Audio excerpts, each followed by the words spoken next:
నీకు పాశమండి పెట్టినాము గణనాథా పన్ను తెచ్చినాము గణనాథా నీకు పాశమండి పెట్టినాము గణనాథా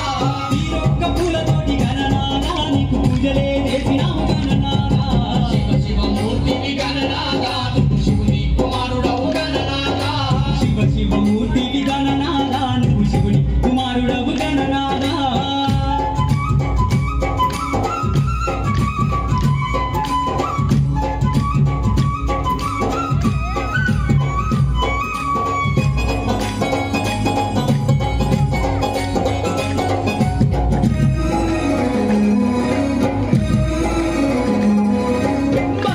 బిందెల్ల గణనాథా నీకు గంగ నీళ్లు తెచ్చినాము గణనాథా బిందెల్ల గణనాథా నీకు గంగ నీళ్లు తెచ్చినాము గణనాథా అభిషేకం చేసినాము గణనాథా నీకు హారతులే ఇచ్చినాము గణనాథా శివ శివ మూర్తివి గణనాథా నువ్వు శివుని కుమారుడవు గణనాథా శివ శివ మూర్తివి గణనాథా నువ్వు శివుని